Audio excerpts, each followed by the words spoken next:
Assalamu alaikum, Sabah al khair. Good morning, everyone, and wishing everyone a blessed Ramadan Kareem.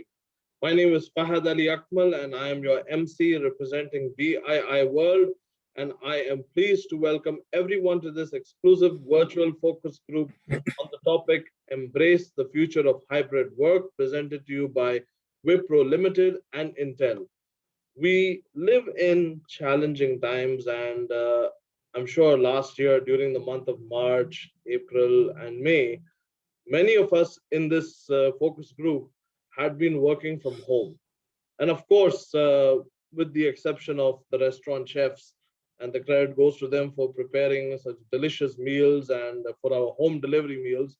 And again, credit goes to applications, food delivery applications such as Talabat. And it's a pleasure to have you with us, Shireen from Talabat. It's good to seeing you there amongst the audience. And indeed, Talabat was one of our major saviors during the lockdown. Now, with that being said, I recollect reading a news article about Zoom's subscription in the UAE shooting up by 900% in the month of March of 2020. Now that's a lot, and you can imagine that how that actually transformed, that new trend began because of one virus and a trend of work from home. But the question is that is work from home the future, the forever future? Are we prepared to work remotely, or do we prefer working from the office? Or do we want something in between? Maybe a hybrid model, perhaps? I am sure most of us in this webinar are working from home, or some of them are tuning in from their offices. We have our choices, and the pandemic made work from anywhere a reality. Now, before I introduce the speakers for today's show, let me quickly take you through some of the housekeeping for the day. The show is for 90 minutes, 90, that's 1.5 hours. And we request you to refrain from eating and drinking during the webinar since we are observing Ramadan. The agenda for today is a 15 to 20 minutes presentation brought to you by Wipro Limited and Intel on the subject of embrace the future of hybrid work, followed by a focused interactive discussion for 1 hour on the subject itself. I will be moderating the discussions, and I'll be giving everyone an opportunity to have their conversations. Now, during the discussion, in order for you to speak, you are requested to click raise hand in the reactions button that's on your Zoom screen. There's a button called reactions, and within that, by clicking that, you've got the raise hand. So once you raise hand, I will give you an opportunity to speak one by one. But yes, do keep yourself on mute, and you may keep your camera on when you wish to speak, and of course, unmute at that time. And now I would like to introduce you to the speakers for today, who will be taking you through the next 15 to 20 minutes on the topic of embrace the future of hybrid work. We have with you Mr. Amar Mahadeviah. He is the Director of Virtual Workplace Solutions for Wipro Limited. Amar brings over 20 years of experience in managing IT solutions and services focusing on the digital workplace, content collaboration, business integration, and user experience. He is an advocate of the digital workplace, the cloud, and a variety of virtualization solutions such as desktop as a service. And with him, we have Mr. Sameh Helmy, the EMEA Partner Sales Manager for Intel. Sameh brings over 15 years of experience driving the adoption of cutting-edge solutions across several industries.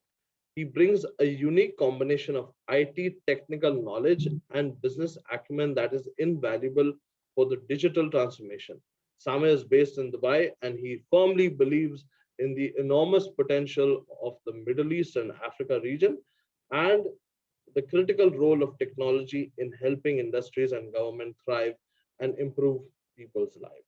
Now, without further ado, I would like to request Amar and Sameh to take the show forward, and you may share your screens and you may start the presentation. Yeah, thank you so much, Fahad. Let me share my screen.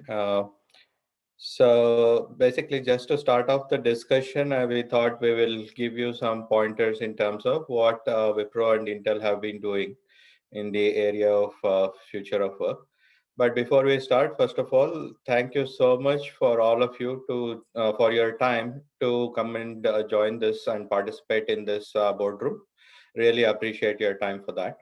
And also would like to ensure that you get the best possible use out of this session.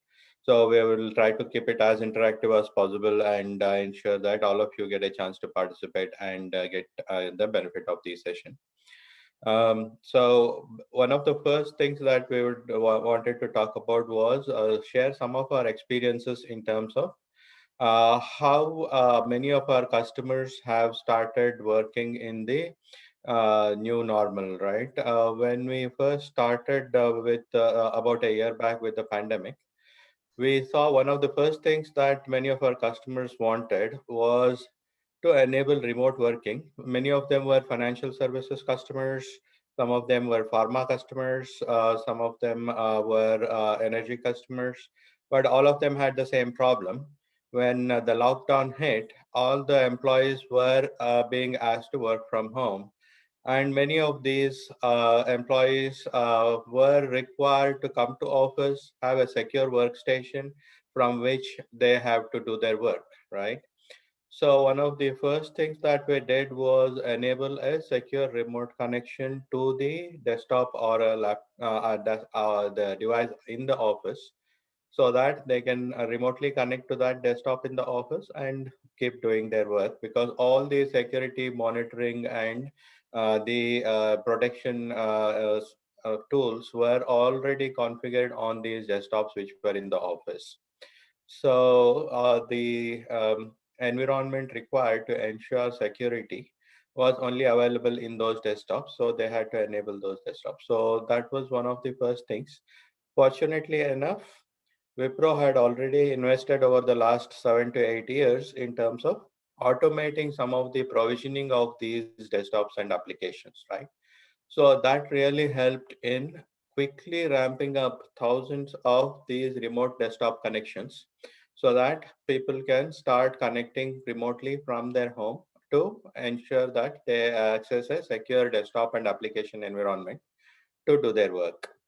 So with this, we have in fact looked at how can we do a very quick, rapid deployment of or provisioning of these remote desktops and enable these. But there were some challenges with enabling the remote desktops as well, because some of them had to be reconfigured to enable remote connections, where nobody was allowed to enter those offices to enable that.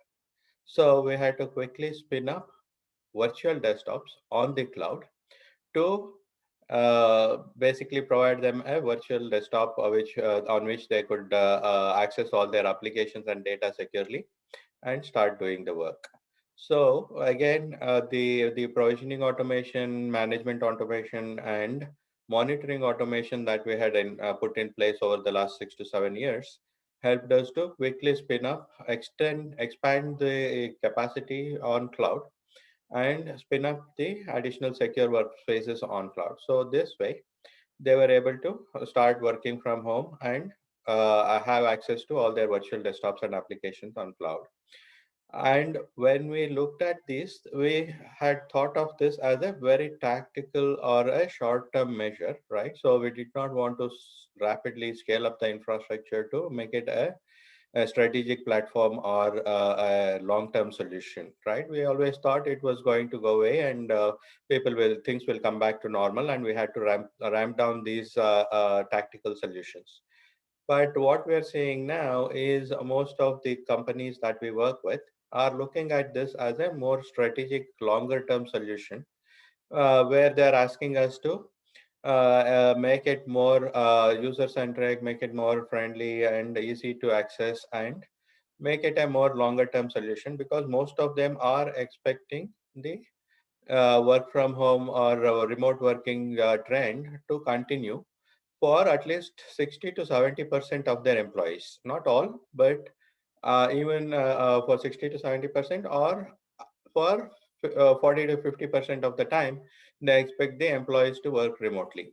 So with that in mind, we started making all these solutions much more robust, much more collaborative in terms of making sure that audio, video communication, collaboration are tested and meeting the user experience requirements, right? So these are some of the things that we saw happening during the pandemic, where we are now looking at making it a more strategic, longer term, robust solution, and making sure that all the user requirements, the employee requirements are being met through to enable this flexible working model. And some of the trends that we are seeing is that people are kind of having fatigue of all the video, the Zoom meetings as well. So some of them are even asking us to consider uh, collaboration solutions, some of the futuristic collaboration solutions like holographic working as well. So you might even see some of them meetings being happening with holograms, where you can project yourself into a meeting room, and all the people can interact with holographic models. So those kind of things are being talked about now as part of the future of remote work, and how can we make these collaborations more effective. Some of the key objectives that we see happening from the requirements of these customers is that most of them want to have a very quick turnaround time. They cannot wait for long time to implement a solution and provision it to the users. So the automations and the standardization that we had done helped us to quickly deploy. For example, one of our customers, so they were having a lot of security threats. They were being attacked by the malwares and cyber attacks to access their proprietary confidential information in the life sciences area about vaccines and so on. And they were asking us to enable a remote working solution, which is meeting their security requirements. And we were able to quickly design, build, deploy, and onboard 1,500 users within a matter of 4 weeks. So making sure that all their security considerations are met, because we had already standardized most of the reference architectures and designs, and we had to quickly customize it to their requirements and deploy the solution and onboard the users. So that way, speed is becoming very, very key for many of our customers. Performance, again, even if the desktops and applications are available, performance is becoming very critical, because if the employees feel that the systems are slow, the applications are slow, they are not able to do their work, they quickly lose the productivity of the employees. So we constantly benchmark our desktops and applications with the latest generation of Intel chipsets. Even as we speak, we are doing benchmarking on the latest Cascade Lake and next Ice Lake this generation of Intel chipsets, to ensure that we get the best performance out of the technologies that we provide, and we meet the user experience requirements. Of course, security we already talked about, making sure that all the security threats are addressed, including the data loss prevention and intrusion prevention and so on.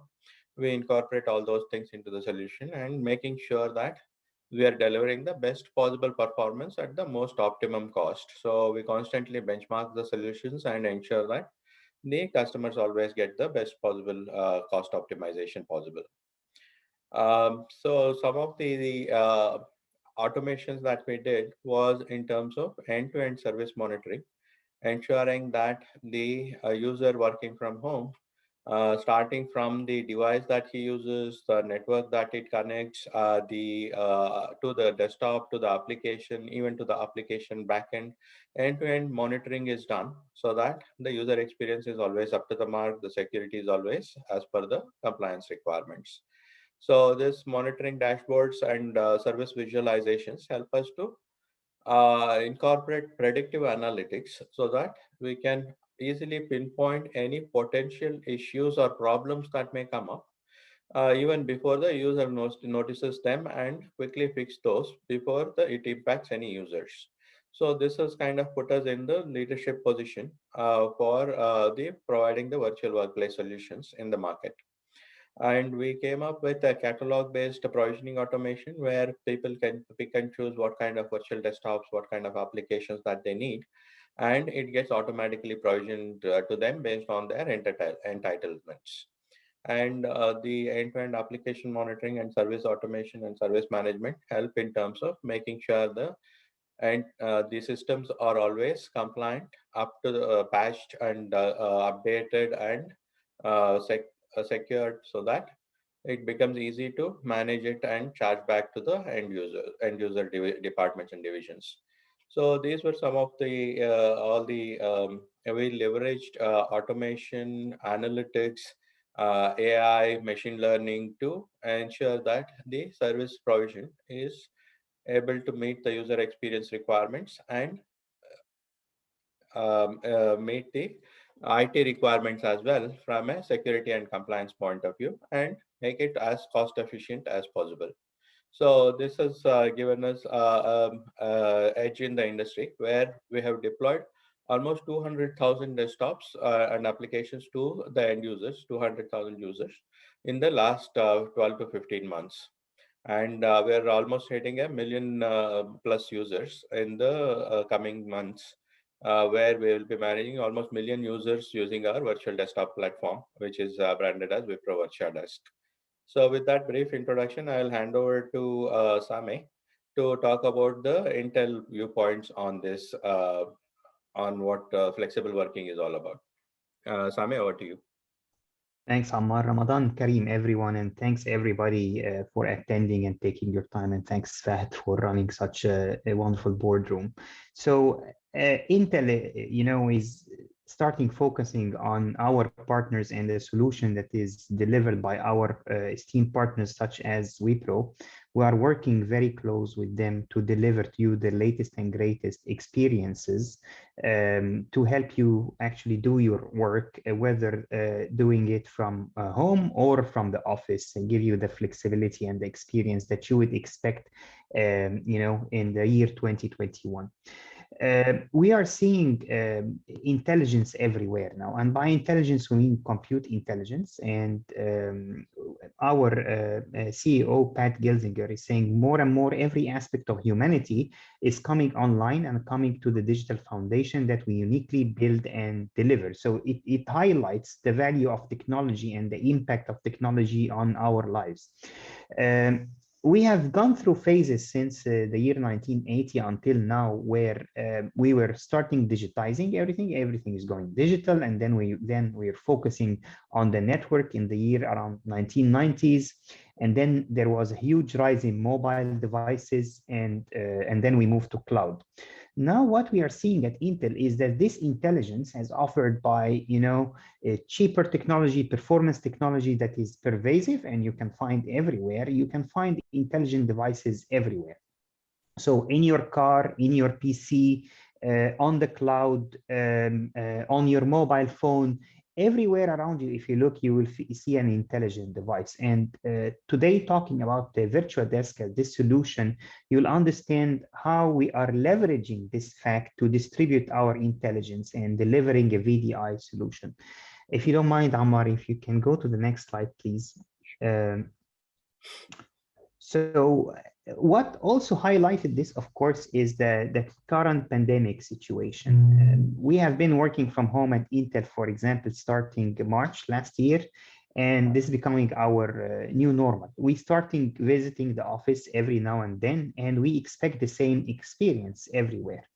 So, of course, I don't need to explain, pre-COVID workers were on site and partners and customers you were meeting face to face. Now we are talking about having holographic meetings, and this all requires a lot of computing power. It requires, managing a good security and experience.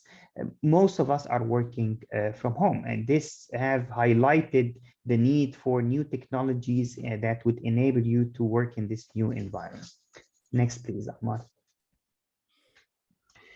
So Intel, in the terms, if you can build the slide, there are two parts that you can see intelligence in this solution. There is the data center part, but then there is the PC itself. The PC that you are using to and rely on it became very obvious that PC is becoming an integral part of everybody's life. So we were thinking mobile phones will replace everything. The PCs is dying. This has been propagated in the industry for almost 20 years now. Matter of fact, PC sales have been increasing dramatically, and more people are relying on their PCs. When we saw last year the COVID situation, we have seen a situation of what we call panic buying. So people went and bought just any PC that they would find, which have resulted in not so consistent experiences, whether in working from home or even for home entertainment, just because people started buying anything. And this is what Intel and Wipro are trying to help you with the Intel vPro platform. And vPro is a brand that is given by Intel and its partner, HP, Dell, Lenovo, etc., everybody that manufactures PC, to offer you the best experience and the best business PC that you can use. And this experience is delivered through certain ingredients. So every vPro platform that is 11th generation now will come with an 11th generation core CPU that will ensure the PC is high performance. It will come with an Iris X graphics, which ensure also, graphics is important in many things, including video and also sometimes VDI acceleration to ensure that the VDI experience is seamless. And sometimes you can actually, offload some of the workloads from the server to the PC itself. But of course, as well, we have seen from our customers, the reliance on the network is even more obvious in VDI. So that's why you need a very robust network, Wi-Fi. And this is delivered by Wi-Fi 6, which is the next generation of Wi-Fi's that ensures, high bandwidth, high streaming, so that you can enjoy the best VDI experience. We also have Thunderbolt 4, which allows you to connect external monitors and work with VDI with additional devices and transfer data as a speed of light. In addition to these components, we also have technologies like Intel Hardware Shield, which ensures security at the end device and that no one have tampered with the platform itself, the PC. Active management technology, which is key in managing vPro devices, whether you are at home or whether you are at work, leveraging the virtual desk solution. So with our partners Wipro, we can manage the vPro, and we need to separate between Wipro and vPro. Vipro is a platform from Intel, but Wipro is our esteemed partner that is delivering such a magnificent solution. We also have something called Intel Stable IT Platform, which ensures that your PC, when you have software upgrades, it will be minimal and it will not require a lot of upgrades. In addition to the VDI central management, that will ensure that the experience is as seamless as possible. Together, with this PC, if you buy PC with a vPro platform and you have the infrastructure in the data center of virtual desk, if you can go to the next slide, please, Amar.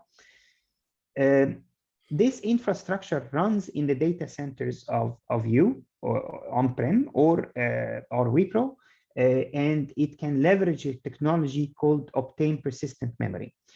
And when you run virtual desktops, this majority of the workload runs in the data center, but there is a reliance on the PC at certain point of time when you are not connected to the network as well.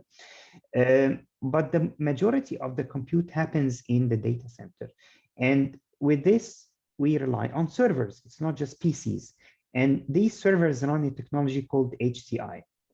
And HCI, in order to support thousands of virtual desktops at a good cost, we need certain technologies to enable that to happen. And this is exactly what Obtain Persistent Memory is offering. It's offering you larger memory footprint so that you can run more virtual desktops using VMware or Citrix in the back end, at an efficient cost. So not only we have optimized the solution on the PC side, more importantly, we have optimized the data center side so that you can see the distributed intelligence, whether in the data center or on the PC side, delivering to you the most amazing experience to allow you to work from home. I will not take more time, and thank you so much, Amar, for let's jump into the next agenda item. Thank you, Sameh. What do you, Fahad? Thank you. Thank you, Sameh. Thank you, Amar. I'll open it to the audience, and if you have any questions for Amar and Sameh, please go to reactions and raise your hands, and I will allow you to speak first. Do we have any questions for the speakers?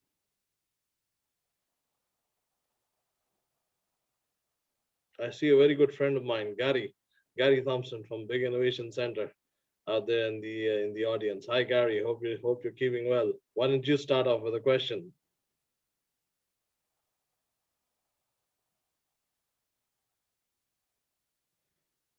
Or rather, let me ask Sameh a question. You spoke about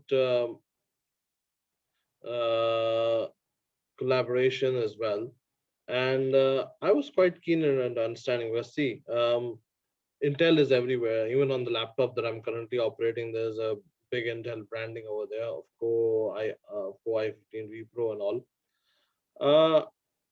How do you get the employees engaged on such tools, especially when they are supposed to be working from home? How does employee engagement happen? Well, that's actually a very good question, because what happened when we moved to working from home, we created some silos, and whoever you were seeing at the office, rubbing shoulders and discussing business on a face-to-face, that is gone in the last year. So obviously, we at Intel, we have started implementing certain tactics to ensure employees are engaged in the new online environment, and also our customers are engaged. And the digital platforms play a big role in that, selecting the right software basically to drive engagement. Most of our experiences are driven by the application. Software is very important. So selecting the right softwares that will encourage collaboration is really important, like whether to select Teams or Zoom or other tools, and giving the users choice so that to encourage them to collaborate. But also from a business perspective, we have started realizing that employees' times, are completely sucked. They are working more from home than they have been working from the office because of the ease of organizing meetings. And also you'll find employees' agenda full from 8 a.m. or 9 a.m. when they start working until work ends. So we wanted to ensure that there is time for collaboration as well, and organize certain events and calls that have sometimes with the customers. We have an event that, for example, have a virtual environment, but in the same time have a physical aspect of it, like sending gifts, like sending, food for lunch, and ensuring people are talking to each other as if we are trying to simulate a real life environment. That obviously helps with collaboration, and we have tried it with some of our partners, but also with the employees themselves. We have dedicated sometimes for calls that we call, for example, coffee hour, that people will come together and just have virtual coffee. And it's not a certain business topic, but it encourages normal human interaction between people. So these are some of the tactics that we have used to encourage collaboration, selection of the tools, and by design in our meetings. So it's a combination of human emotions as well as technology. Tracy wants to ask a question. Tracy, she represents Blom Bank as head of digital. You're free to turn on your camera if you wish. But yeah, you can take your question up. Okay, I have a question for Amar. Yep. So you mentioned in the beginning that you have many clients, of course, from many industries who are looking for a long-term strategic solution, like they will not only use the virtual desktop only for this COVID period, but even after post-COVID. So what kind of industries are you noticing are more interested in this kind of long-term strategy? Sure. I think very good question, Tracy. Thanks for that. The industries that are most, we're saying the most demand from is, of course, the financial services. So almost all the top banks we're working with, like Citibank, HSBC, Credit Suisse, UBS, all the Swiss banks, and even many of the financial services institutions. Almost 50% of our business comes from financial services, and then the pharmaceutical chemical industry, right? And then the energy sector.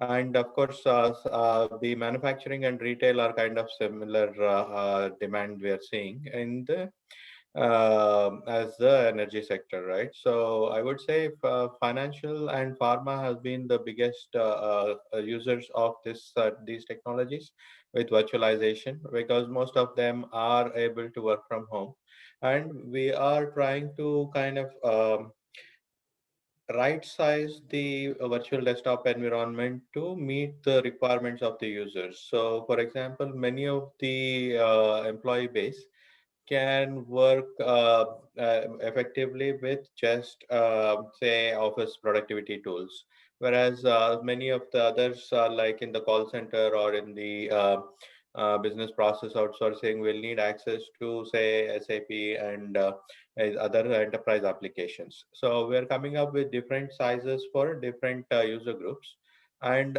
we always recommend that do a user profile assessment where we look at who are these users, what kind of applications are they using, what kind of device do they have, and what is the best possible way of delivering these applications and data to the end users. So with that assessment, we have automated that assessment as well, where we can do a quick assessment and come up with the right fit model for these user groups. And this helps in determining the right way of deploying the desktops and applications, whether it should be on-prem, whether it can be on cloud, what is the best possible user experience that we can deliver at the most optimum cost. But from an industry perspective, finance, pharma, energy, and then the manufacturing and retail. These are the key sectors where we are seeing the growth from. We have also got a lot of inquiries from the public sector and especially the education sector, where remote education has become the norm, and they are also looking at providing, for example, many of the high graphics applications like AutoCAD and CATIA and so on to the users, so that users can start working on these high-end graphics applications remotely. Otherwise, they had to use very high-end workstations in the office to get their work done. So we're now virtualizing many of the high-end graphics tools to be able to provide very powerful workstations on virtualized, and so even trader workstations. There is a demand for all the stock trading type of which need very high-end graphics processing capabilities for all the audio video processing that they do, and it has to be very, very fast. So those kind of requirements are also coming in. Hope that Okay, answers your great. question. Thanks a lot, Amar. If I may have one more question, Fahad. Go ahead, Tracy. Okay, and you mentioned also that your solution is a cloud solution, since it would cost much less to have it on cloud. What if a cloud is not acceptable? Let's say in my part of the world, banks do not rely a lot still on cloud solutions due to some gray regulations about it, and because of banking secrecy and so on. So what do you suggest? Yeah, so in fact, one of the first things we did was to have a VirtuaDesk appliance, basically it is all the hardware and software required for delivering optimum performance of the virtual desktops. So we had put together this VirtuaDesk appliance. We started deploying this almost 7, 8 years back. 2013 is when we started doing the VirtuaDesk appliance. This is a very optimized appliance which will give you flexibility of the cloud within your data center. So we can deploy these VirtuaDesk appliances in your data center, the customer's data center, and we can charge on a per user per month pricing model. So the desktop as a service that Fahad talked about in the beginning was basically on a on-premise model, because at that point of time cloud was not very prevalent, but we wanted to leverage all the cloud technologies and bring them into the data center. So even now people are a bit cautious about the cloud. So we always say that we have a cloud-like model where we can bring in this appliance into the data center, and we can still provide the agility and flexibility that cloud brings in terms of rapid scaling up and scaling down. So with this appliance, we have like a small appliance, medium appliance, and a large appliance, which can cater to say 200 users, 1,000 users, or 3,000 users. And we can cluster these appliances, which is again based on either HP, Dell, Lenovo servers, along with the Intel technologies that Sameh mentioned, right? So we have the relationships with these vendors to basically provide it on a per server per month kind of pricing model, or a per user per month kind of a pricing model. So you don't have to pay for what you don't use. So you basically, it's a consumption based pricing model, even if it is within your data center. So with this model, you get the proximity of the VDIs to your applications. So all the applications are in your data center. We can bring the appliance also into the data center.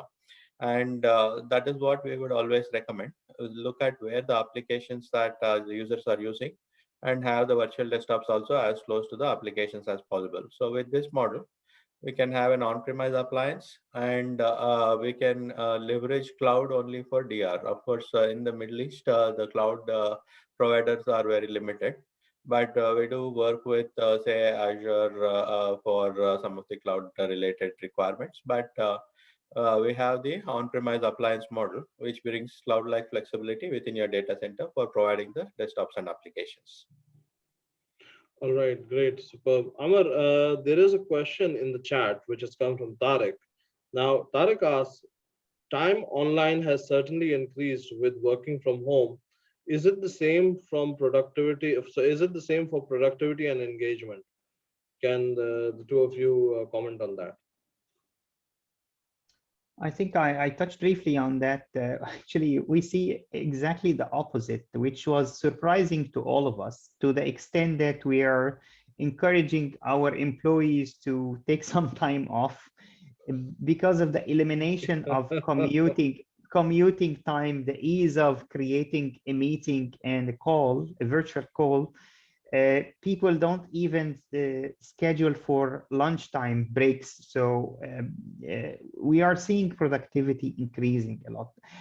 But in the same time, it's debatable, and it's a subject of debate whether the need for human interaction would impact this productivity.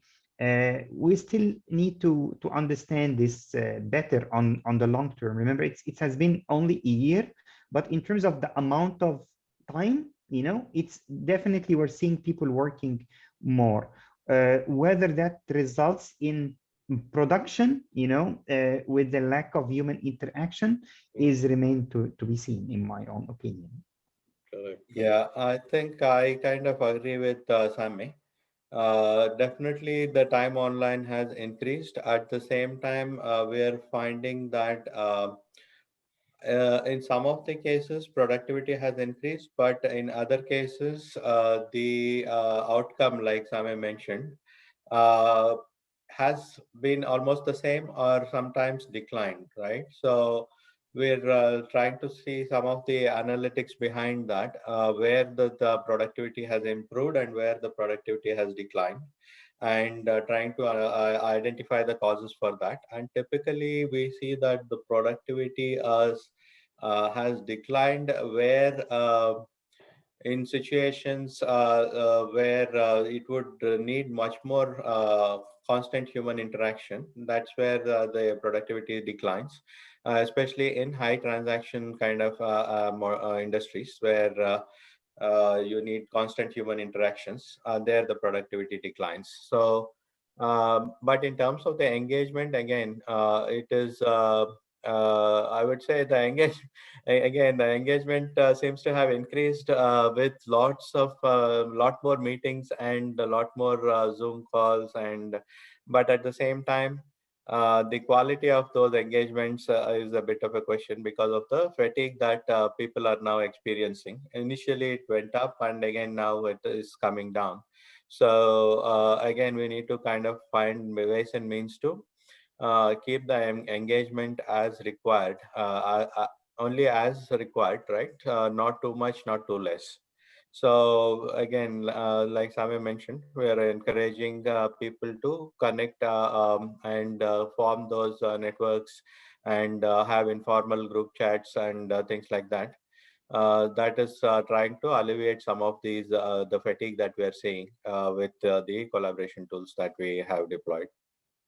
So there's a lot And of human. Yeah, go ahead, Sameh. Yeah. No, I just want to comment, thinking about this more, you see that, for example, students in school, certainly productivity, especially in the younger ages, have taken a deep hit. I mean, to convince a child that is 7 years old to sit in front of a meeting and interact as if he is in school, that wouldn't work. Also, if you look at government employees, I mean, in enterprise sector, I think we were kind of not 100% ready, but there is like the infrastructure to support virtual environments and the maturity to transfer everything to online. But if you have a government clerk and the processes depend heavily on him being at his desk, receiving citizens and doing things, if this government office closes, there was no contingency plans for them to continue working from home. And we have seen that in many government organizations, not necessarily in the UAE, because UAE, for example, is leading, the digital transformation, and you wouldn't see a big disruption. But in other countries, definitely public sector have been impacted productivity-wise. All right. So still, there's a lot of human touch involved in the entire remote work and the future of work aspect. Have you got any questions? Fed, if I might, Go add, ahead, Tariq. please, on my question. Yeah, Tariq. Thank you very much, Amar, Sameh, for answering the question that I asked in 2 dimensions, right? 2 layers, productivity and engagement. And thanks for productivity. I can understand that we don't have enough data. It's only 1 year in the pandemic now, so we need to understand, as Amar said clearly, the outcomes, right, and how we measure them, and what we call a decline productivity and an increased productivity. It's sometimes it can be subjective. From an engagement perspective, I understood what Amar was saying, but I was thinking about it from another lens. What I call engagement is did the employee become more loyal or not to their companies? You see, that kind of engagement that I am talking about, because what we say is far from the eye, far from the heart. I don't know if it's a good translation in English, but yeah, that engagement is loyalty. And thank you for taking that question. Thank you, Tariq. Any more questions from the audience to Sameh and Amar? Any comments that you'd like to talk about? Just to continue on the engagement side, what we have seen is providing the remote working capability, right? Work from anywhere with your own device. So people are now moved to their native villages, locations, and work from there, right?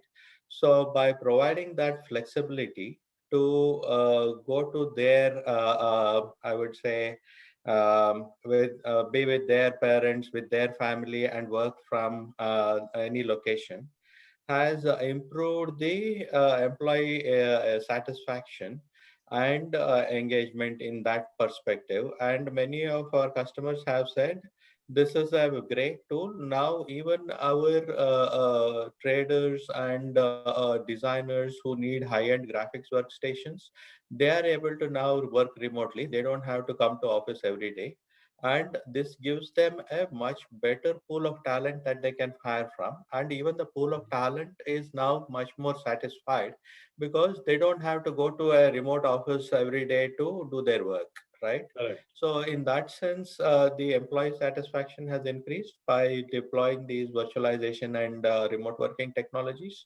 And they have said that their retention also has improved, especially for these high-end skills, right?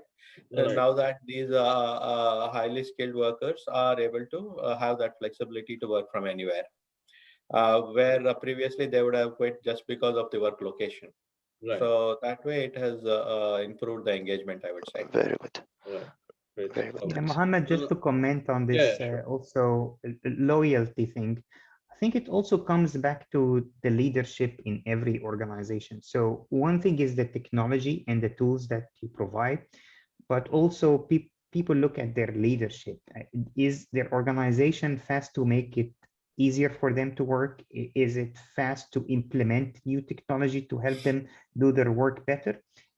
Is their work rewarded? And things that are coming back to basics, it's there is obviously a relationship between loyalty and the remote work. It can have an impact, but it always goes back to the foundational leadership principles and keeping your employees happy and loyal to the place that they are working with is more than the technology itself.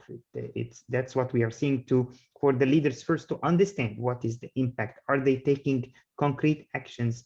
Employees don't like a lot of gray areas. They want to understand process, what's going to happen now. So having this certainty, in the work environment helps with loyalty, and certainty can come from implementing the right technology as well. Right. Just a few thoughts on this. Thank you very much. Thank you, Sameh. Now, with that, I would like to open a focused discussion with the audience, and based on the main theme of the event, which is embrace the future hybrid work, and like to understand, take everybody's opinion. So we heard a little bit about remote working right now by Amar and even across the last presentation. So here's a question which goes to the audience. How do you make remote working work effectively? Can anyone step up and in a few lines, if you could just share a bit of your experience as how you have made remote working work effectively? You can unmute and you can talk, or you can even put something on the chat if you wouldn't want to speak openly. Tracy, Ahmed, Gary. Yeah, I can maybe Go ahead. start. So the idea is just as we always speak, like it's a mindset that needs to change, right? With the new, let's call it the new way of working, right? It's rather asking the teams to be on time, like think about 8 a.m., 5 p.m. thing.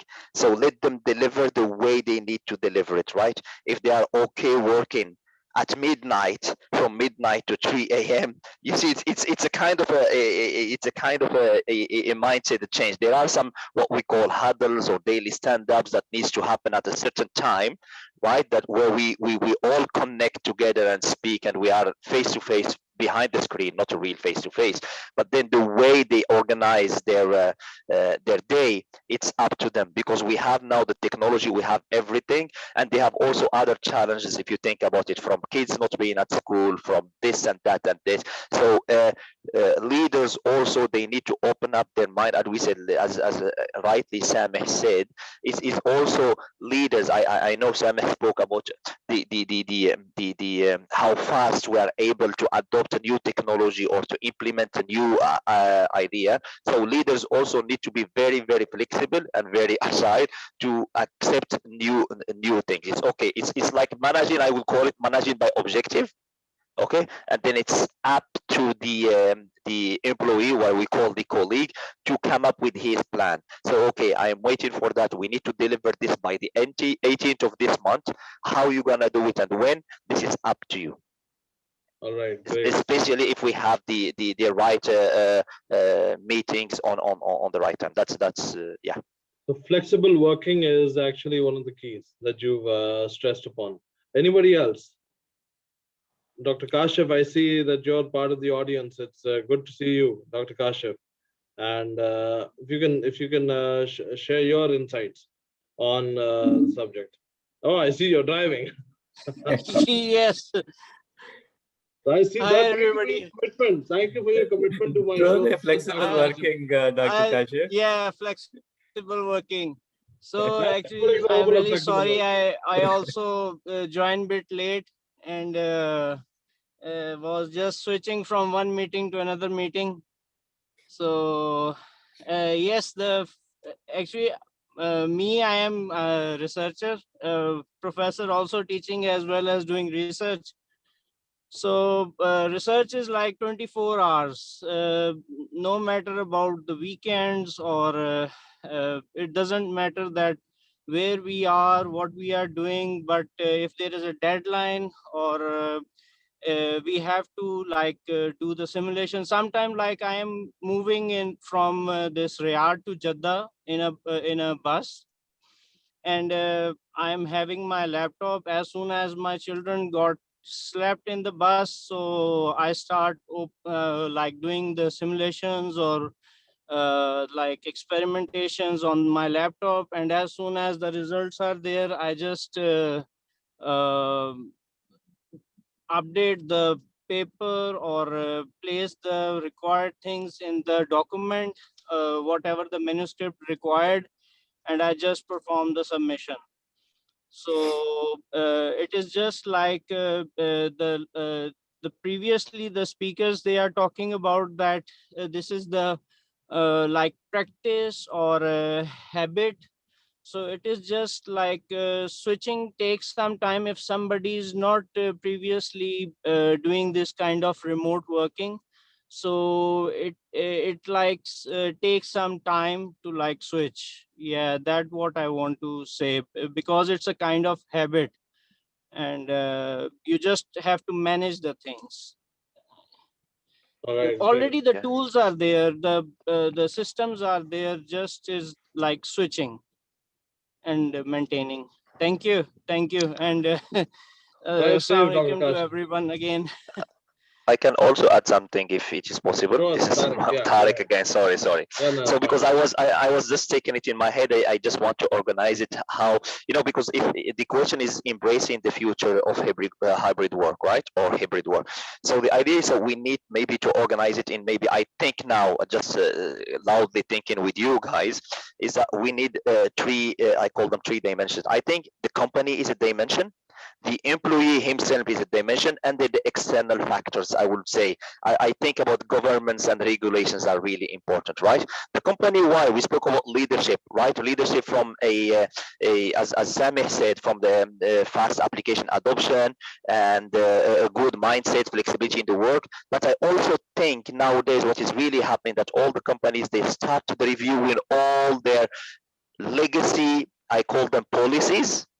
I'm thinking about an HR policy that we took from the dust, and we start understanding and review. Oh, we are saying that we have to be in the office from 8 to 5 or whatever. We need to change this. This is not working. You see, there are something to change from the company also. When I say on the human being or the employee himself, he needs to be very organized. He needs to know how he's going to organize his days and how he's going to deal with the work-life balance, right? As Sameh and Amar said, right?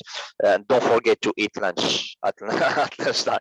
And the external factors, we have everything, the government, the regulator bodies, they need also to change and allow stuff. Here we have a really great example in the UAE where the government has opened like a working visas for people that are working from home to join. So that's I'm thinking to just structure the discussion in 3 dimensions. Maybe I'm missing other dimension, but yeah, this is how I look into it. Thanks. Correct. Superb, great. With that, I would like to actually ask the audience again. I mean, on a scale of 1 to 10, where 10 would obviously be full marks, 1 is the lowest. But how would you rate your exposure and understanding to the potential of operating on these desktop application and virtualization applications for your business? Now that we're talking about collaboration and we're talking about various tools. So I would like to know that on a scale of 1 to 10, where would you rate your exposure and understanding to these applications that are out there in the market, and how convenient they are to your daily work?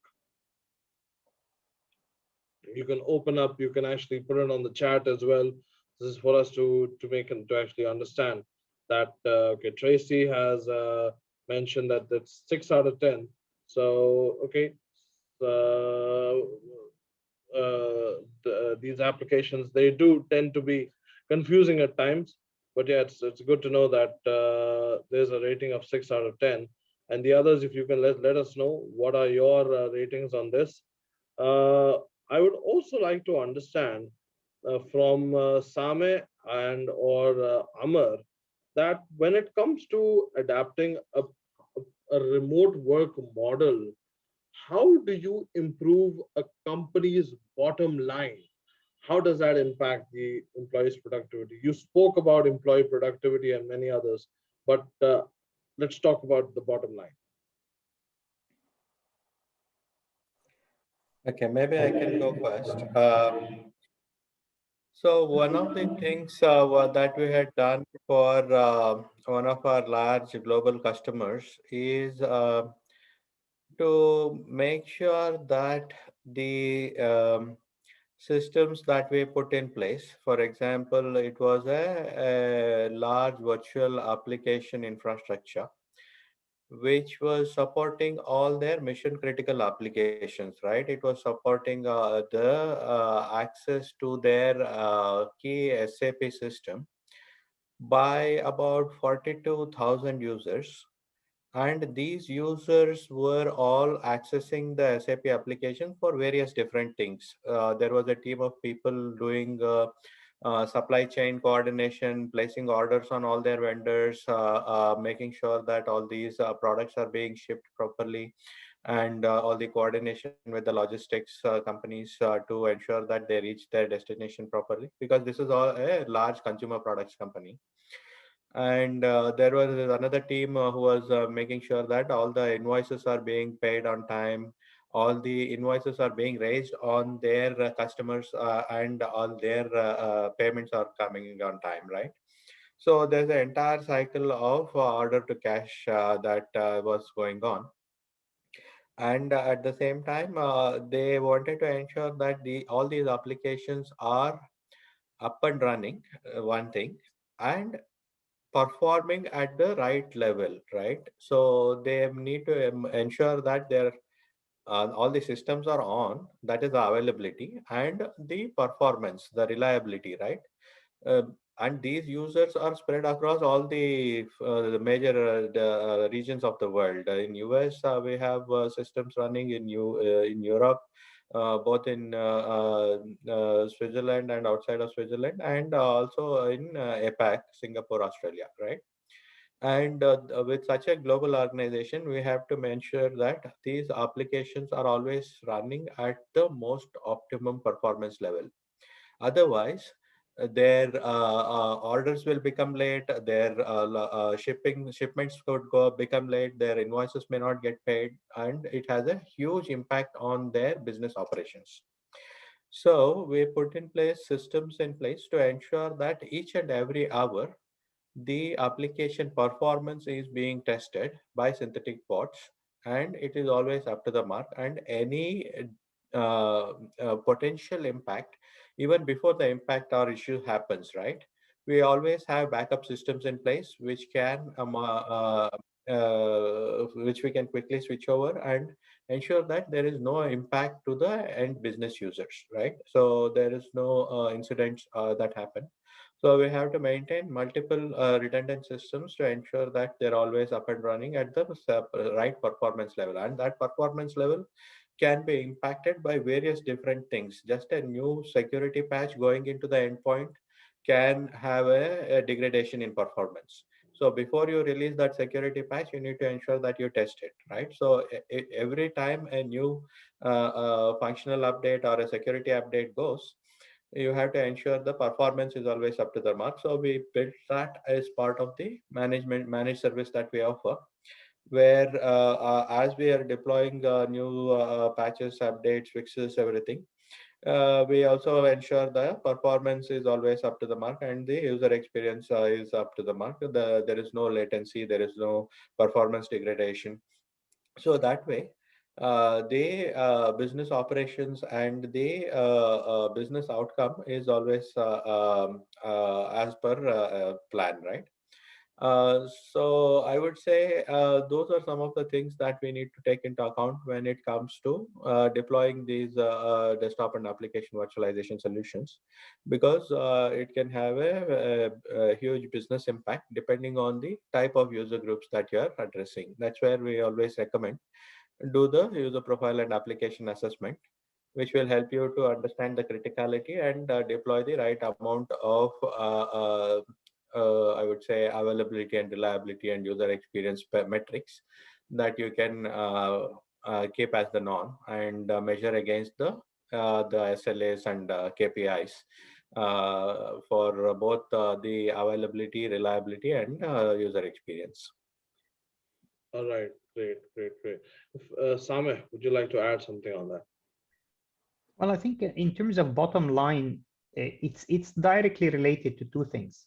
When you implement the working from home strategy that is informed after 1 year of learning, now we are learning lots of things. So I think there are two aspects of impacting bottom line. There is an aspect of savings. Cost of doing business will decrease with implementing the right strategies. For example, by selecting the right solution, you will be decreasing your CapEx and OpEx to provide this service or experience. Call it desktop as a service or experience. Matter of fact, each of us now are heavily reliant on the devices and desktop, whether it's a virtual or a desktop, or it's a physical device, or a mix of both.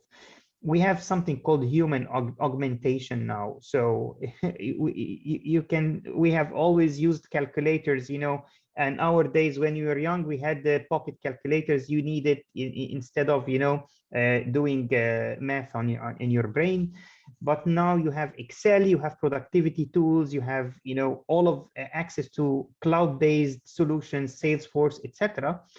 The ability to have access at a good cost is becoming, critical. So decreasing the cost of doing business by adopting the right technologies. If you adopt, the right solution, then you can decrease your costs. Software licenses, power consumption, speed of implementation of this solution, all impacts your cost. So this is number one pillar. It impacts the bottom line. The other thing is productivity itself. Obviously, it goes without saying that if your employee or government clerk or a student is more productive, it will impact definitely your bottom line. It will impact your customer loyalty. If you are up and running 24/7 with no interruptions, it will decrease the cost of security breaches.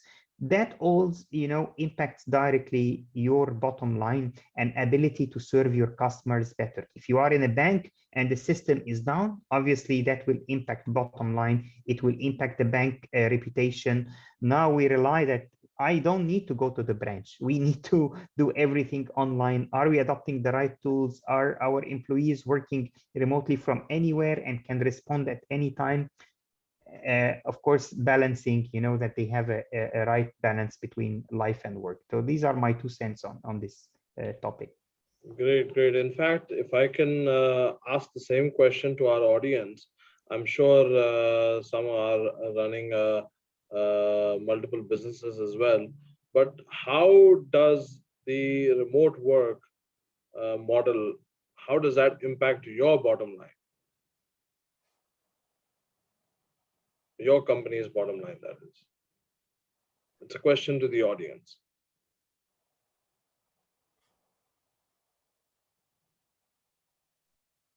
Yes, on my side, I should say that it increases the productivity of the employee, and the employer got benefit from that.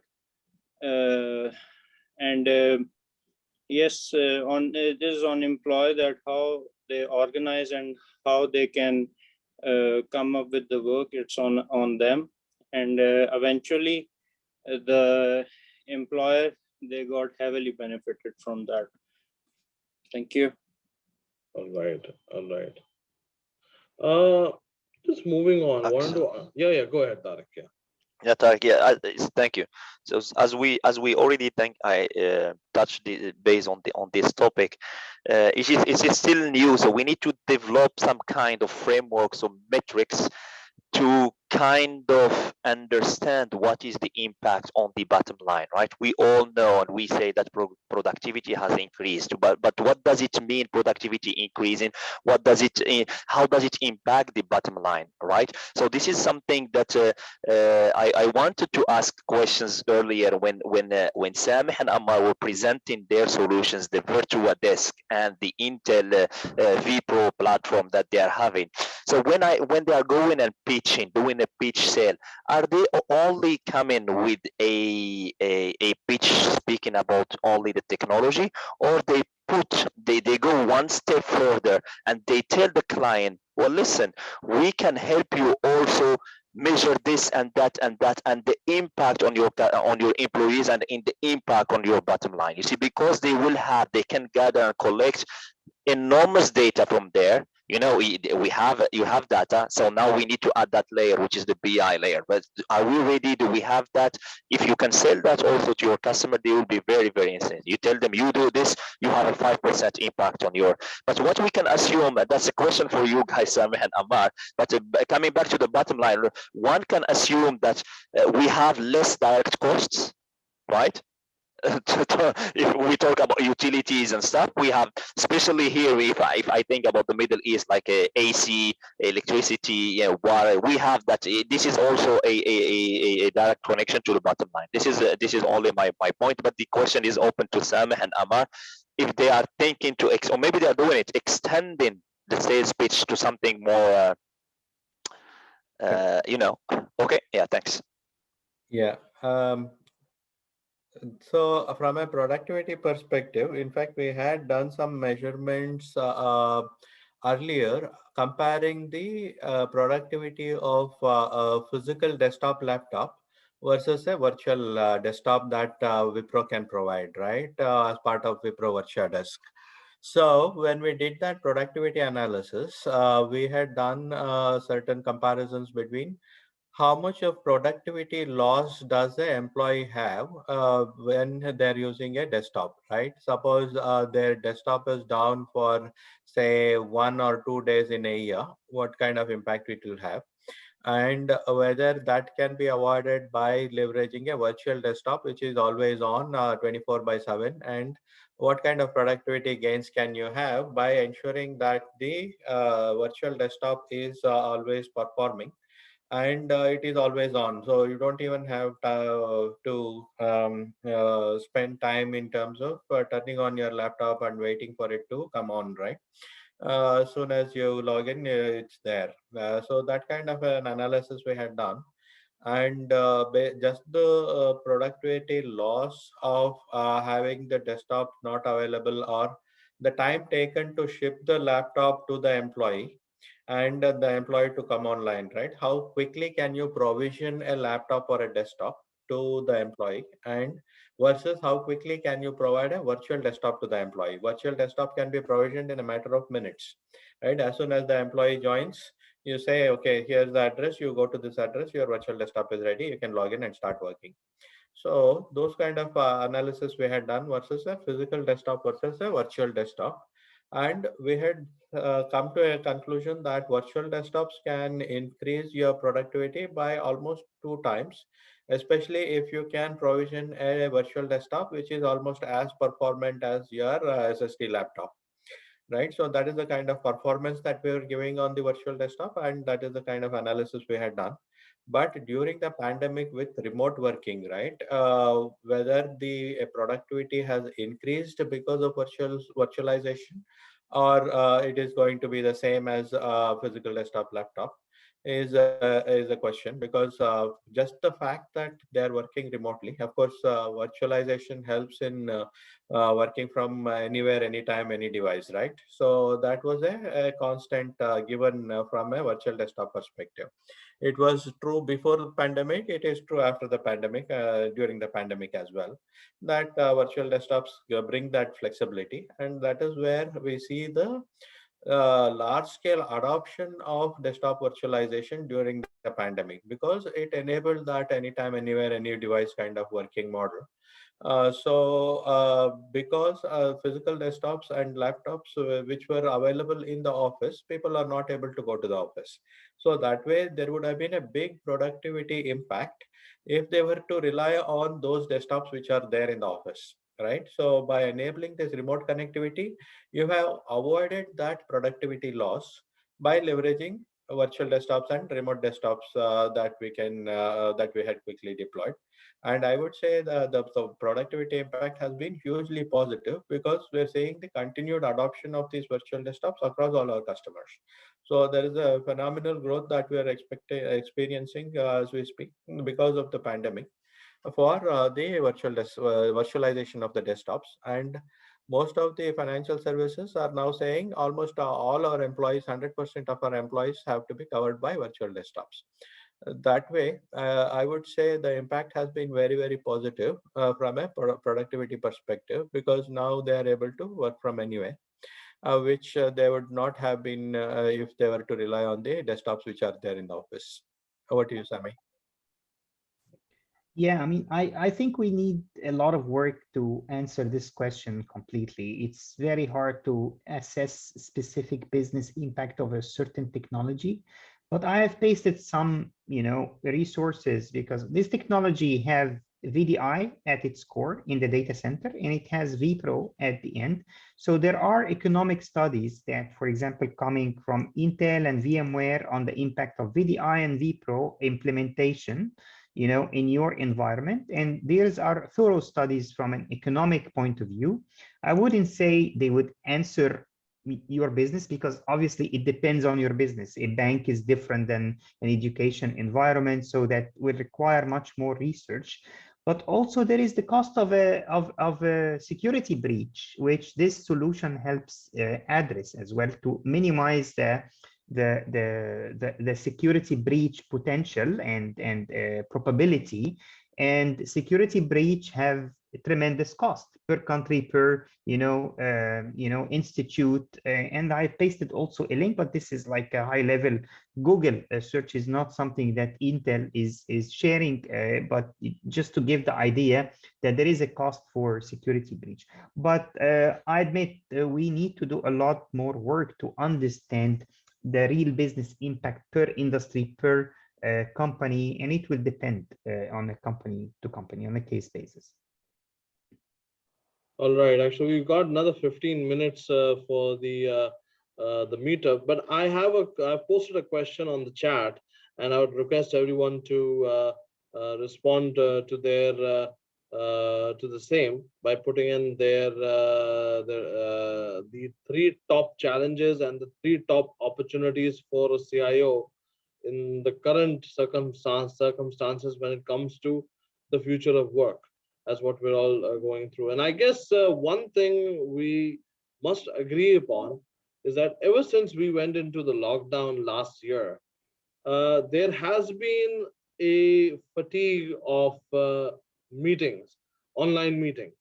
So I would actually post this question to Sameh and Amar, and then we can also take it with the audience and take their views. I know Dr. Kashif has been part of several virtual meetings that I have conducted, and I would like to understand that how can you drive engagement and collaboration in the workplace, be it in an office or remote, through better hybrid meetings?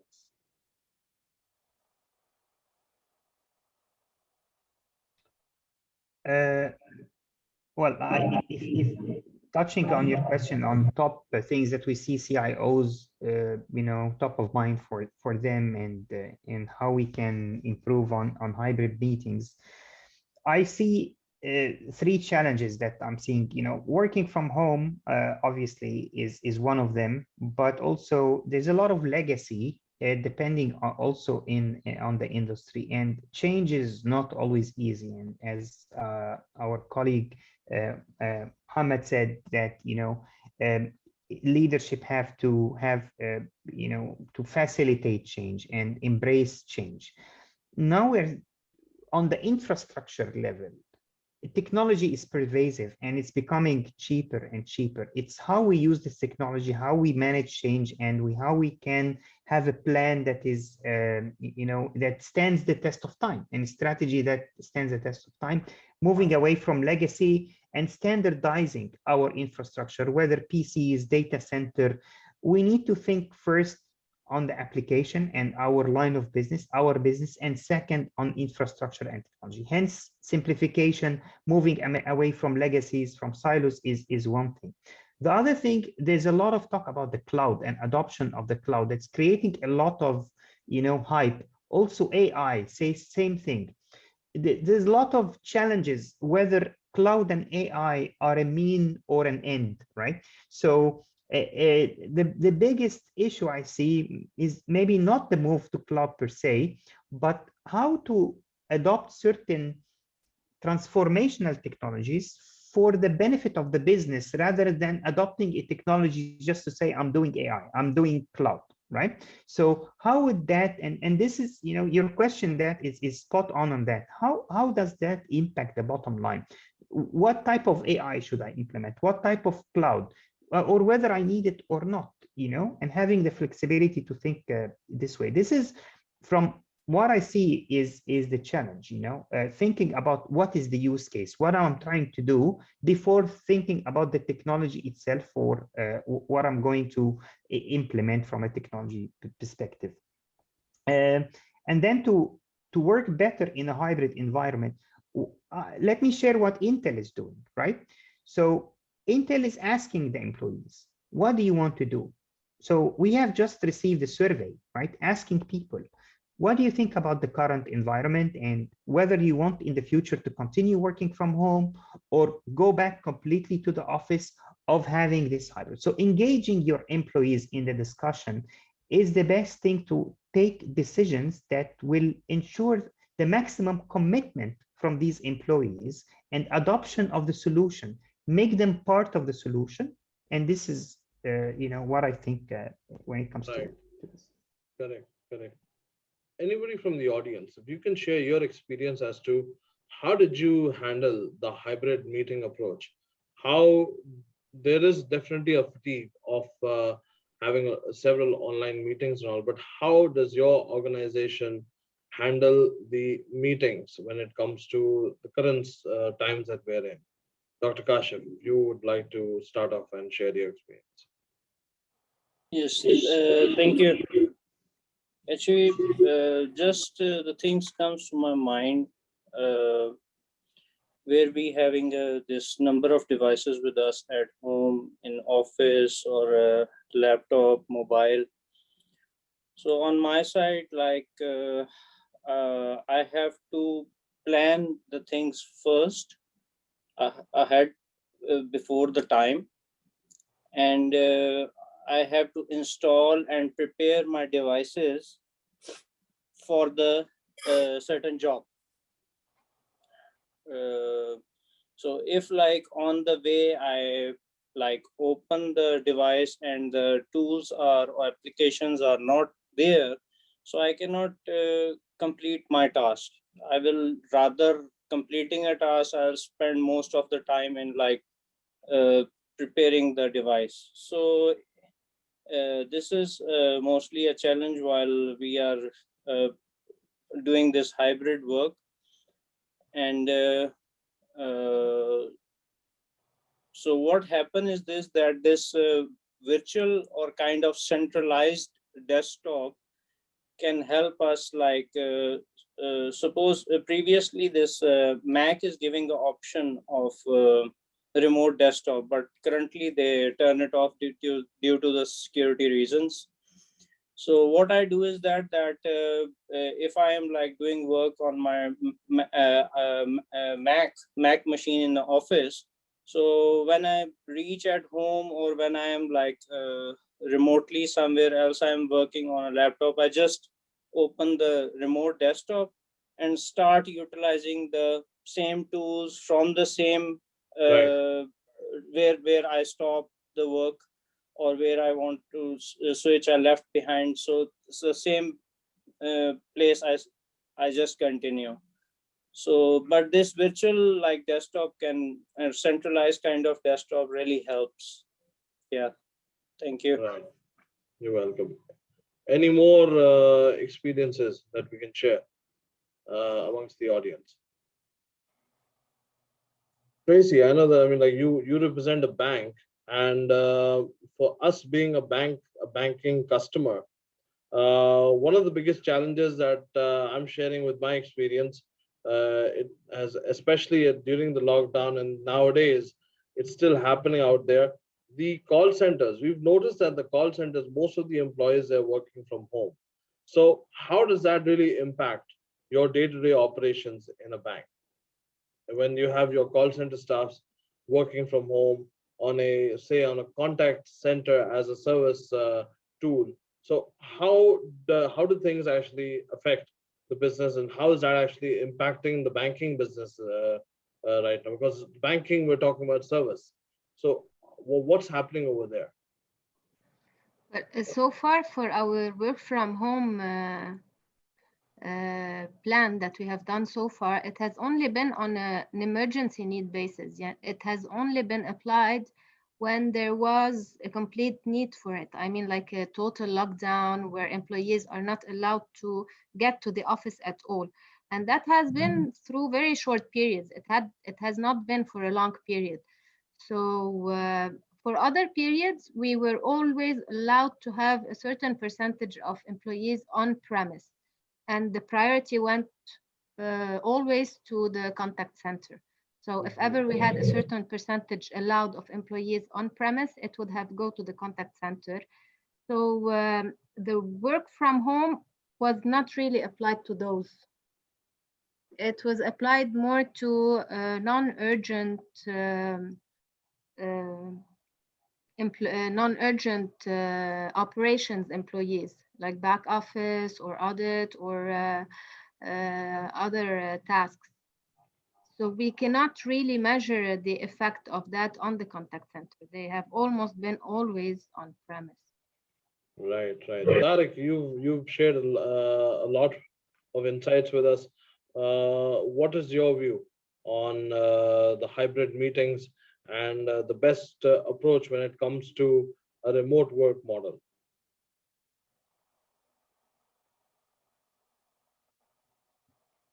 Tariq, are you there?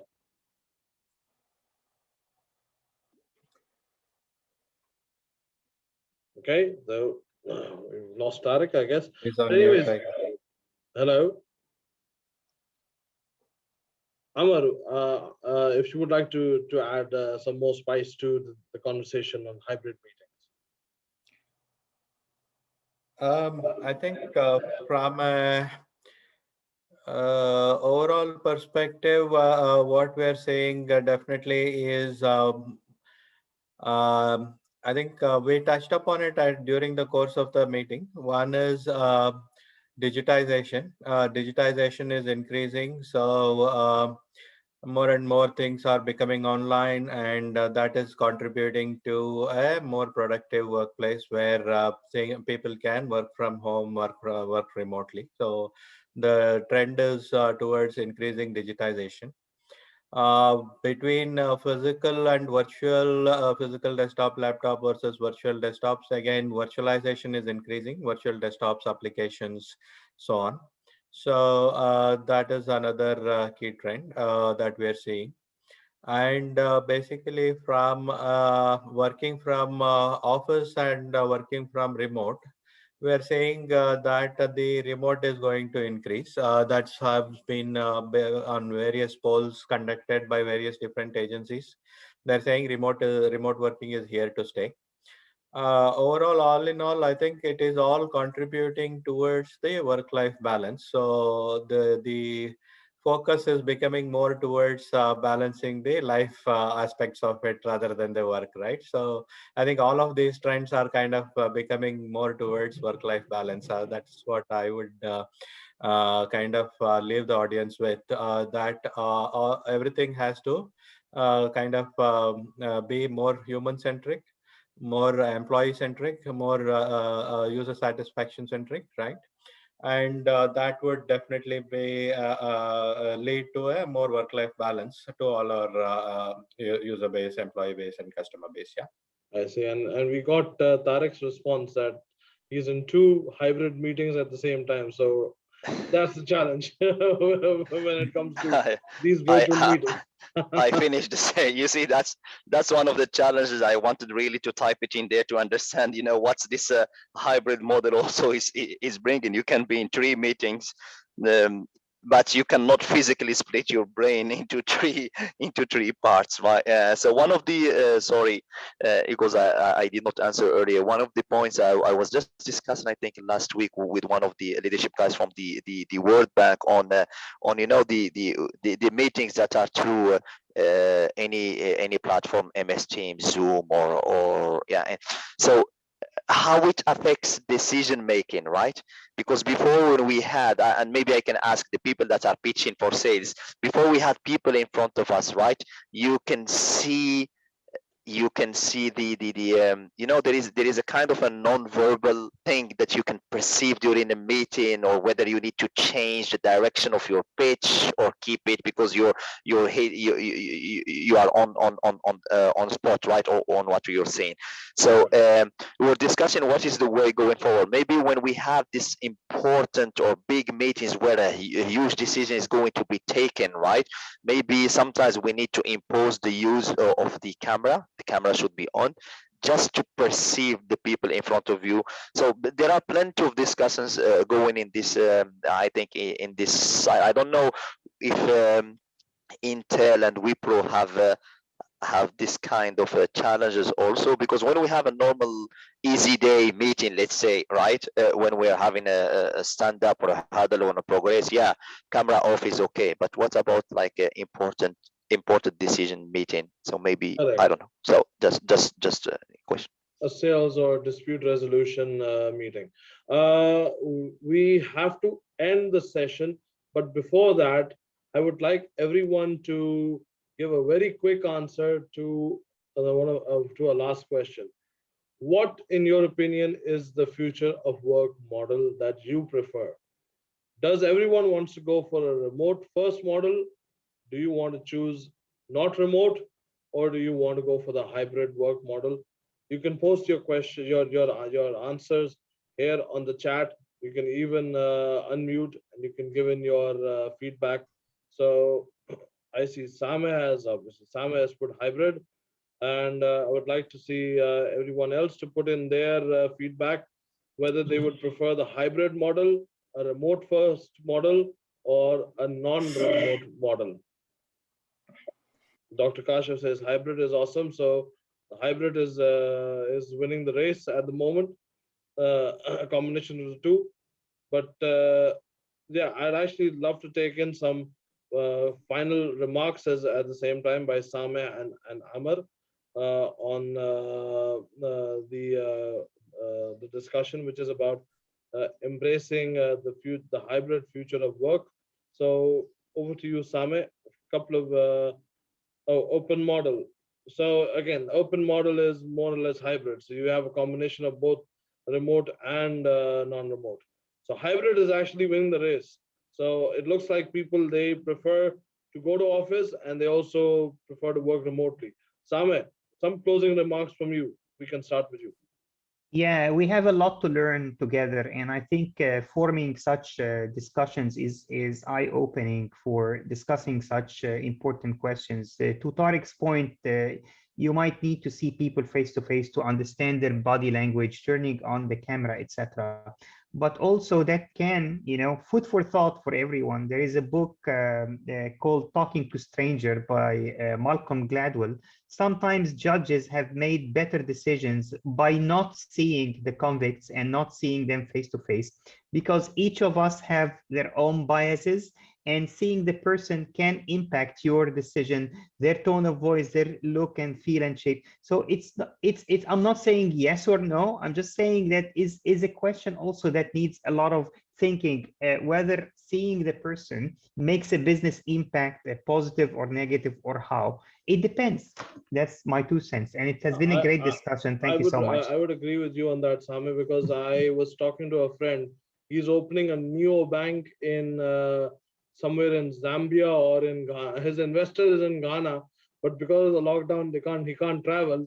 So he said that, man, if somebody has to pull out at least $1 billion of investment, then he can't do it on one Zoom call. So I'll have to fly down from India to Ghana, pitch the guy, convince the guy to shell out the money, and then only it makes sense. So meetings, they face-to-face meetings, they work at their time. Some of them, I would agree, they are better off virtual. Amar, your final closing comments. Yeah, I think thanks everyone for all your time and inputs. Definitely a very valuable discussion, and really appreciate you being open and sharing your thoughts on this. And hope to continue this discussion as we progress forward. Yep, thank you so much. Thank you very much, Amar. Ladies and gentlemen, we will be closing the session. The recording will be made available to all of the attendees. The presentation will also be made available. There were a couple of links shared by Sameh, and those will also be available for the attendees in this room post this session. And one thing I have realized is that hybrid is winning the race, and there is no one size fit all, no one size fits all at all. If you ask me, I prefer the virtual model. I am currently in my at home in the comfort of my bedroom running this show, but there are those who prefer working from office, and there are those who prefer flexibility, a combination of the two. So this theme about embrace the future of hybrid work, this is here to stay, and there's a lot of learning, and there's a lot that we can benefit from Wipro and Intel and their intelligence in the scope of the future of work, especially when it comes to the hybrid model.